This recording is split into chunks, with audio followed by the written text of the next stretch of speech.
Okay mga dude, mga tol at mga marites at tolits. Shoutout muna ako ron sa tropa ko si Christopher Tabarnilla. Best friend ko yan since high school. So mga dude, ito po ang SM.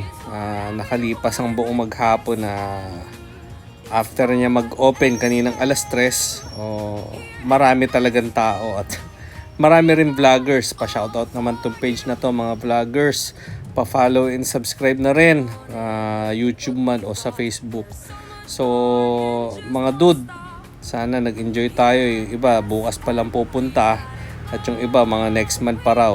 So eto na, ganito yung itsura ng SM natin, pinakamalapit.